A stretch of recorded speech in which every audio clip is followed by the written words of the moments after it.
ప్రియమైన వారలారా, యేసుక్రీస్తు నామములో మీకు నా ప్రేమపూర్వక శుభాకాంక్షలు. ఒక నూతన మాసంలోని మొదటి రోజునకు మనం వచ్చి ఉన్నాము. ఈ మాసములో దేవుడు నాకే మేలును ఉంచి ఉన్నారు, ఎలా ఆశీర్వదించబోతున్నారన్న ఎదురుచూపుతో మీరు ఉండవచ్చు. మొదట మీరు ఒక ఇంటి ముందు నిలుచుని ఉన్నారు అని చూస్తున్నారా? లండన్ మహానగరంలో ఉన్న ఒక ఇంటి ముందు ఉండి మీతో మాట్లాడుచున్నాను. మేమిక్కడ పరిచర్యకు వచ్చినప్పుడు ఈ ఇంట్లో నివసించాము. మన సహోదరుడు అప్పాదురై బ్రదర్ గారి యొక్క కుమార్తె సీలు కుటుంబస్తులు ఉన్న ఇల్లే ఇది. ఇక్కడే మేము నివసించి ప్రభు యొక్క పరిచర్య నెరవేర్చాము. ఈ దేశంలో చూడండి, ఇలాంటి మిద్దె ఇల్లులు ఉన్నవి. ఇక్కడున్న ఆశ్చర్యం ఏంటంటే, ఈ ఇంట్లో ఫ్యాన్ లేదు, ఏసీ లేదు. ఇక్కడున్న ఏ ఇంట్లో కూడా ఏసీ లేదు, ఫ్యాన్ లేదు.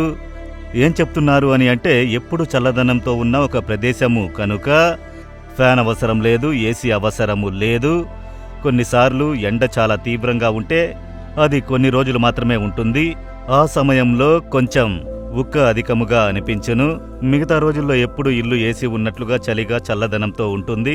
దేశమే అలా ఉంటుంది. మంచి ఎండ ఉన్నా కూడా చిల్లన్న వెదరే ఉంటుంది. కనుక ఇక్కడికొచ్చి నడవడము, కఠినముగా పనిచేయడమంతా చాలా ఈజీగానే ఉంటుంది. సరే, ఈరోజు ఈ మాసంలో దేవుడు మీకు ఏ వాక్యము ఉంచినారో తెలుసా? యెషయా 60వ అధ్యాయము 1వ వచనము, నీకు వెలుగు వచ్చియున్నది, లెమ్ము తేజరిల్లుము.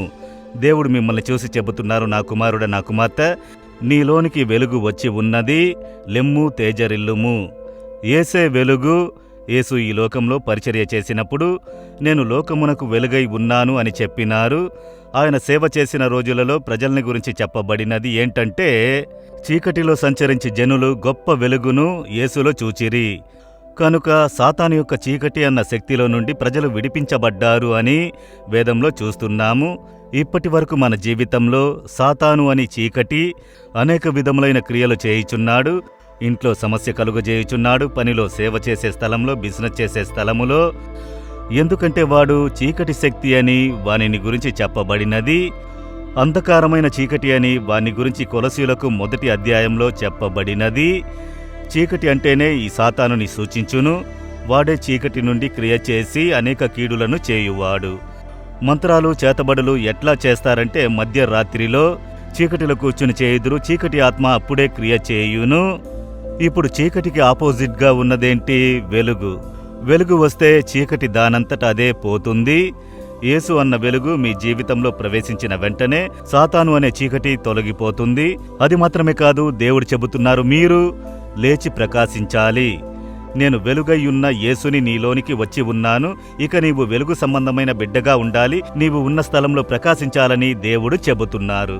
కనుక ఇప్పుడు చీకటిగా ఉన్నది, ఇంట్లో చీకటిగా ఉంది, బయట నుండి ఇంటికి వచ్చారు. అప్పుడు చీకటిని పారదోలుటకు ఏం చేస్తారు? స్విచ్ వేసిన వెంటనే లైట్ వెలిగితే చీకటి దానంతటదే తొలగిపోతుంది. అంతే కదా, వెలుగు వస్తే చీకటి అదే పోతుంది. మీరు ఉన్న స్థలంలో సాతానుడు అనబడే చీకటి అనేక క్రియలు చేసినను మీరు వెలుగై ప్రకాశించుటకు ప్రారంభిస్తే పరిస్థితులు మారును, అవి వెలుగుగా మారును. ఆ చీకటి అంధకార శక్తి సాతానుని క్రియను స్తంభింపజేయును. అందుకనే దేవుడు చెబుతున్నారు, నా కుమారుడా, నా కుమార్తె, నీవు లెమ్ము తేజరిల్లుము. నీవెప్పుడు వెలుగుగా ఉండాలి. కొన్నిసార్లు సాతానుడు నన్ను పడిపోవునట్లు చేయుచున్నాడు, కోపం వస్తుంది, కోపంతో రగిలిపోతున్నాము, కొన్ని పాపాల్లో పడిపోవచ్చున్నామని అనుకుంటున్నారా? భయపడకండి. మీకా 7వ అధ్యాయము 8వ వచనములో, నా శత్రువా, నా మీద అతిశయింపవద్దు. నేను క్రింద పడినను తిరిగి లేతును. నేను అంధకారమందు కూర్చున్నను, యెహోవా నాకు వెలుగుగా నుండును. నీవు నా జీవితంలోకి చీకటి తీసుకురావాలనుకుంటే ప్రభువు నాకు వెలుగుగా ఉంటారు. అలా వెలుగు వచ్చిన వెంటనే నీ చీకటి దానంతటదే తొలగిపోతుంది. ఈ అనుభవంతో మనం జీవించాలి. కనుక మీరొక స్థలంలో ప్రకాశించిన వారైతే ఆ స్థలములో పరిస్థితులే తలక్రిందులుగా మారును, గొప్ప ఆశీర్వాదము కలుగును. ఒకసారి నేను ఒక పట్టణంలో ఉన్న జైలు, అది ప్రఖ్యాతిగాంచిన జైలు. అక్కడున్న అధికారి నన్ను చూచుటకు ఇష్టపడి అడిగినందున వారిని సంధించుటకు వెళ్ళి తిని, అప్పట్లో ఆయన దేవుని అంగీకరించి ప్రభు కొరకు మంచిగా జీవించే ఒక సజీవ సాక్ష్యం కలిగిన వారిగా ఉన్నారు. నేను చెరసాలను చూడాలని అడిగి తిని, ఆ పోలీస్ ద్వారా, అక్కడున్న పోలీసు వారు ఉంటారు కదా, వారి ద్వారా నన్ను తీసుకుని జైలంతా తిప్పి చూపించారు. విచారణ ఖైదీలు ఉన్న చోటు, జీవిత ఖైదీలుగా ఉన్నవారు, చాలా దుర్మార్గపు పనుల వల్ల శిక్షింపబడిన వారు అందరూ ఉన్న స్థలములకు తీసుకుని పోయి చూపించారు. అప్పుడు ఆ జైల్లో ఖైదీల ద్వారా చాలా పలహారాలు, వస్తువులు, స్వీట్లు అన్నీ కూడా చేసి అనేక చోట్లకు విక్రయించడానికి పంపుచున్నారు. నేను వెళ్ళినప్పుడు ఆ రక్షక భటుని దగ్గర విచారించాను. అతడు చెప్పాడు, ఈ జైలర్ అయ్యగారు వచ్చిన తర్వాత మా జైలు వ్యత్యాసముగా మారినది. ఆయన అందరి దగ్గర చూపుచున్న ప్రేమ, వారు మాకు చేయుచున్న సహాయము మా జీవితమునకది గొప్ప సంతోషమయ్యా. మేమిక్కడ పనిచేయుటలో చాలా ఆనందముతో ఉన్నామని కొందరు రక్షక భటులు చెప్పినది నేను విన్నాను. అలాగే ఖైదీలతో నేను మాట్లాడడానికి కొన్ని సందర్భాలు దొరికినవి. వారు చెప్పారు, ఈ జైలర్ గారు వచ్చిన తర్వాత ఈ జైలే మారిపోయినది. మేమందరం చాలా సంతోషంగా ఉన్నాము. ఇప్పుడు మా జీవనాధారమునకు కావలసిన అనేక కార్యములను చేయుచున్నారు. ఈ విధమైన సహాయములు చేయుచున్నాడని వారు చెప్పారు. ఇలా నేను అనేక రకాలైన ప్రజలను చూసి విచారించినప్పుడు వారిని గురించి సాక్ష్యము చెప్పి, వారు వచ్చిన తర్వాత ఈ చెరసాలే మారిపోయినదని చెప్పారు. అప్పుడు అనుకున్నాను, ఒకే ఒక మనుషుడు వెలుగుగా ఆ జైలులో ప్రకాశించినందున అనేక జీవితములలో వెలుగు కలుగుట నేను చూచితిని.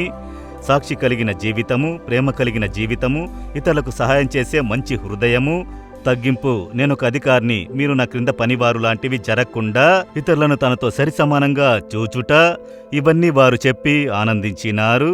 ఈ విధముగా ఒకే ఒక వ్యక్తి అక్కడ యేసు కొరకు ప్రకాశించినందున ఒక గొప్ప మార్పు కలుగజేశారు. మీకు సాధ్యము. మీరు పనిచేసే స్థలంలో, నివసించే స్థలంలో, మీ గ్రామంలో, మీరు ఉన్న స్థలంలో ప్రకాశించాలి. అందుకే దేవుడు చెబుతున్నారు, నేను నా వెలుగును నీకు ఇచ్చాను కదా, నేను వెలుగ్గా కదా నీలోనికి వచ్చినది. నీవు ప్రకాశించాలి.